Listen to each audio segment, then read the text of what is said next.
worked on so many. I will say when I was at a certain agency, I worked on the launch of like a menopause drug, and I thought that was when I really liked that because we so many things that happen behind the scenes that people don't know. You'll see the ads everywhere. We did like unbranded and branded. It's like one of the top, medications out there now.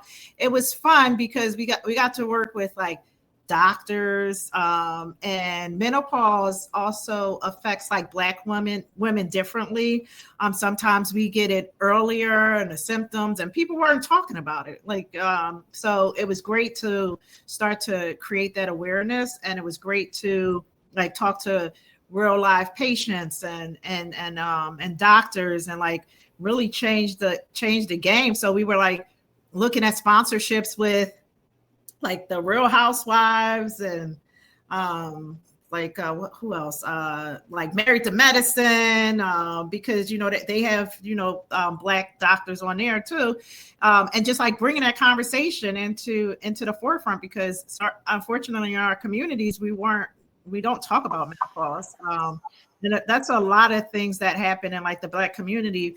Either we're disproportionately affected by a lot of these diseases, whether it's breast cancer, menopause, you name it, but then we don't talk about it, because early detection and early conversations can really help to early treatment, and also to save lives, especially in breast cancer. Like early detection, I think if you get early detection, that can give you 100% chance of like really changing your life. Whereas you get it in a late stage, unfortunately, like Black women, like breast cancer, there's a certain type, like the triple negative, not to get all nerdy on you guys, but and a lot of Black women and I have friends that have like passed away from this. It's because they got diagnosed too late, and like the survival for TNBC or triple negative breast cancer is only like 5 years. Message. Yeah, for Black women. So we're losing friends that are, that we're in our 40s and stuff like that, because so that's why it again brings it really home for me that we're starting to drive conversations in every format or every asset to talk about healthcare, especially things that really affect our community. So that's actually a good point, right? So like, say if I'm marketing in retail, I've got Bloomingdale's, I'm marketing this, my attribution is the actual purchase of that specific product, right? So I'm assuming it's the same in healthcare, right? They buy the specific drug, but do they do any research afterwards about how it affected those people? What if you did so good of a job marketing, but it did bad, like say the drug did bad for Black people? Has that been that's another issue. So drugs are usually approved through like clinical trials and stages through the FDA and stuff like that. For sure. So a lot of clinical trials don't include people that look like us. So that's a whole nother conversation, like to study. I think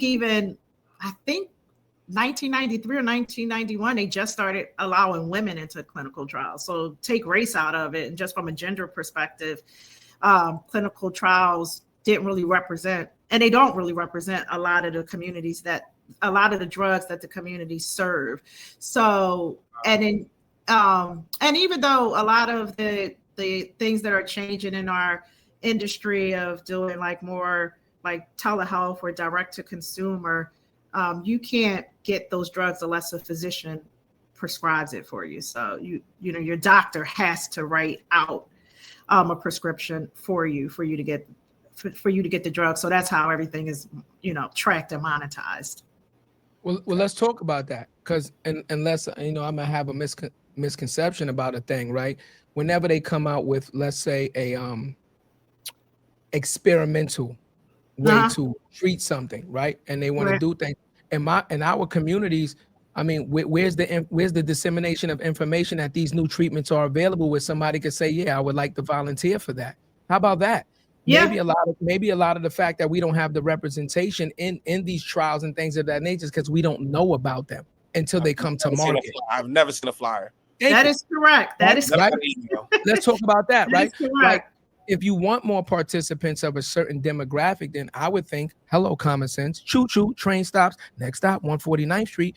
If you're using, if you're on a common sense train, then I would think you would make the information more readily available so that you can get the different demographics in there. Because big pharma, if you want to release a product and make money, common sense train, you want to make money through humanity, not through just one certain demographic. Because all of these medicines I see, I don't see them saying this is only for white people, black people, brown people. They're saying if you have this condition, take this medicine. So let's go with that. So if you have a condition or you're prone to having a different level of this condition, then I would think you would want to disseminate the information out to that demographic more so that you can get more case studies so that the medicine you put out can perform better, which means more money, less lawsuits, less kickback. 100%.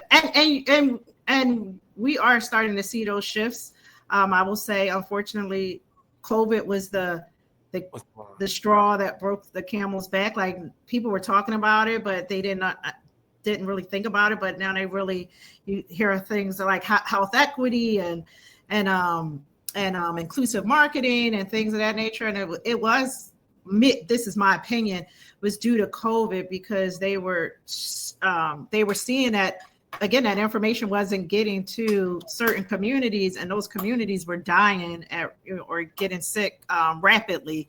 So it showed that it was like, hey, we're missing a mark here. Like, we need to start talking to these communities, supporting these communities, but we also have to build the trust there, because there's a whole nother layer within this country where people like us may not even trust that medical or community because of the Tuskegee, experiment, because of, I could go down the list. So that's a whole nother layer. And I'm glad you brought that up, because I was just going to chime in and say that, because they've been experimenting on us for years without us knowing. Yes. That's why, again, trust has to be earned. But trust can be broken because you keep experimenting on us and you're not telling us what you're injecting us with. Oh, it's just we call that vaccine for this or a vaccine for that. But what you're secretly injecting us with is chemicals to see how we're going to react to it. And you're not telling us about it. Right. So yes, we're going to be skeptical. Quiet him. You heard that? You heard the system try to quiet him. They tried him with a the system. Karima, if you don't know who does that, if you ever get interrupted when you're saying something dope, just understand it's one person and one person only. The man. It's the man. It's the man. It's the. The timing was good. That's one of my favorite movies. I'm just loving. Yeah. So what we do over here. YouTube loves it. So since let me lighten it up a little bit too. So we talk about impact, because we could go down the rabbit hole about that. Exactly. I was like, we got to talk about. But like, what's your best performing campaign that you worked on? What's the best performing from an impact and from a number standpoint? I launched a lot of campaigns, in different categories. I think the best ones were where we were able to integrate, talking to the doctors as well as, talking to the patients and stuff like that. So I had launched this like ADHD drug back in the day. I think it made a lot of money, like straight out the gate. I really liked that, because it was like work with the brand team, coming up with some like really great ideas to impact the physician community as well as the patient community, and the ROI was there. So I think that was my best. I don't know. I always hold that close to my heart, and it was fun, and I can't wait to do more like that, where we're kind of integrating the two. You're talking to the doctor, because back to your point of like, where's the information about the clinical trials? It usually comes from the doctor or within his office, or with his staff. So the more we bring those two together, I think the more successful we'll be in this healthcare marketing ecosystem. Yeah, tough. But what's the elephant in the room? But what's the elephant in the room? When you don't trust your doctor because you feel like the doctors are in the pockets of big pharma. That's Right. the elephant in Now the he's room. going. Now he's going. You That- think that's the elephant? That's the elephant in He's the the best. room. I don't know if it's the elephant in the room. Why not? Why not? Let's Because talk about it. I think as a patient, it's like you want your doctor to understand you and talk to you like a human being. I think that's the elephant in the room. Like where sometimes so for instance, unfortunately, like family is going through some, health issues. And like my cousin was diagnosed with multiple myeloma this year. And I'm telling you, I was in the rooms with her and I was like, if I wasn't there and didn't have like my background, the way that they were talking to her, she was like, huh? Like, what are you talking about? Like, so it's like bring that human nature to it. And she was not thinking about any of like big pharma. She was like, I want to know like what disease is this? How do you help me? How do you treat me? How do I stay alive?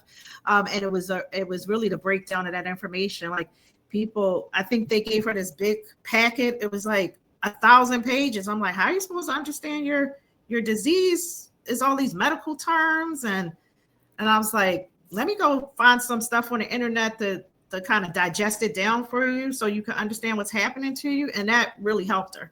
So I feel like that's the elephant in the room, is kind of that education that's needed, especially when you're like going through something very scary as a patient. So that's just my 2 cents. So. No, I'm with it. That's on the doctor. That's on them. Like, Yeah. my pop went through the same thing. Last year, he was going through a medical condition. I'm sitting there talking I'm asking every question under the sun. They sitting there giving them, well, you're going to do this, you're going to do that. No, why are we doing that? Right. We do this. What happens if this happens? If this doesn't happen, then what is the next course of action from here? What do we do from there? And they're like, all right. Now, Pops is looking at me like, God damn, I'm glad I got my boy with me. But like, you know what I'm saying? But if I wasn't there, you had to advocate for him and let it out. Yeah, that's the biggest they thing. should be advocating because that's your job. Like my pops worked 2 jobs for 27 years. He don't know nothing you talking about. You know Advil. You know this. He don't know nothing. Ginger ale. Yeah, he's some tussin on this motherfucker.